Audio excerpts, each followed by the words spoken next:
Hi guys, welcome back to my channel. My name is Elizabeth Rogliani and today I want to talk about the news media.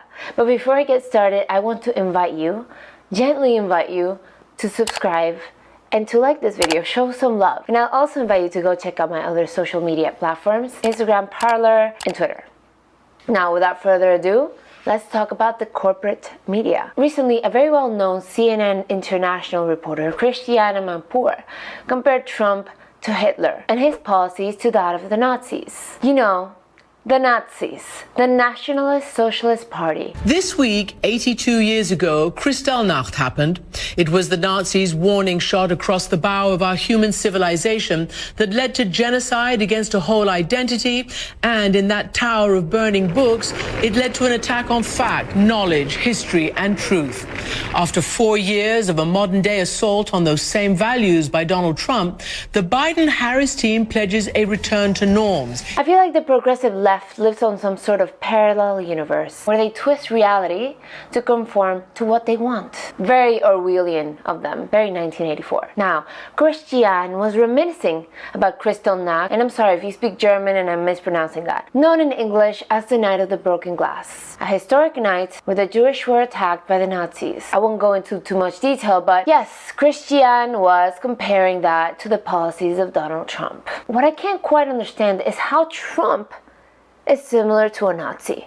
Donald Trump has been a great friend of Israel. He in fact just moved the US embassy to Jerusalem, a promise that US has been making for years, but Donald Trump finally accomplished. He's working for peace in the Middle East, and he has grandchildren that are Jewish. Now, how exactly is he a Nazi? But anyway, those points that I made, they won't amplify on CNN, because they're a propaganda machine. I'm really amazed that anyone still watches that garbage, if not, of course, to debunk them. Just this summer, thousands upon thousands of people gathered in Berlin to protest the lockdowns, and CNN reported it as far-right groups. Now, how exactly were they far-right, CNN, these thousands upon thousands of people? But this is not just CNN. The corporate media is more than just CNN. Let us not forget that Time magazine named Hitler Man of the Year. So we can't exactly trust their character judgment on anyone. The US media has been creating the illusion that Donald Trump is hateful and divisive for years. But it is them who are doing the dividing.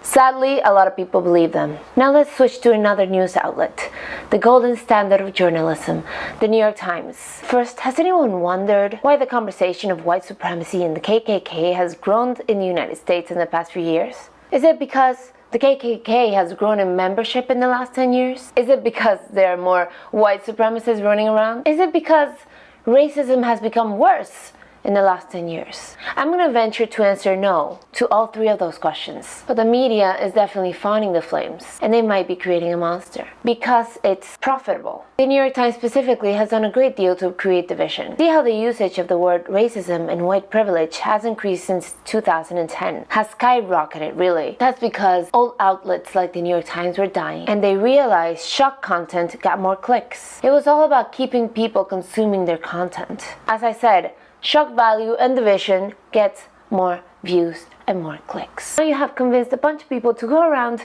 apologizing for their skin color. My job is to shut other white people down when they want to say, oh no, I'm not prejudiced. My job is to make sure that they get that they have privilege, and until we shut our mouths. New York Times amplified their usage of the words like patriarchy, gender, cultural appropriation, hate speech, sexist, systemic racism, just all the things. It's the media that's keeping us divided and watching and reading their every word.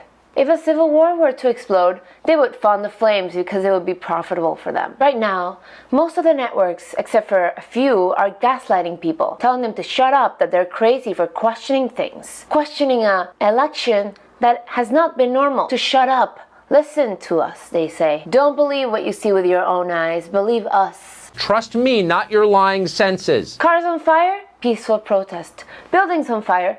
Peaceful protest. People burning up cities and causing destruction? Peaceful protest. Anyone that's still consuming their content passively without trying to actively debunk them is being brainwashed day by day. Now the question remains, are we going to be able to turn back the clock on the brainwashing? We'll see. What publication are you with? CNN.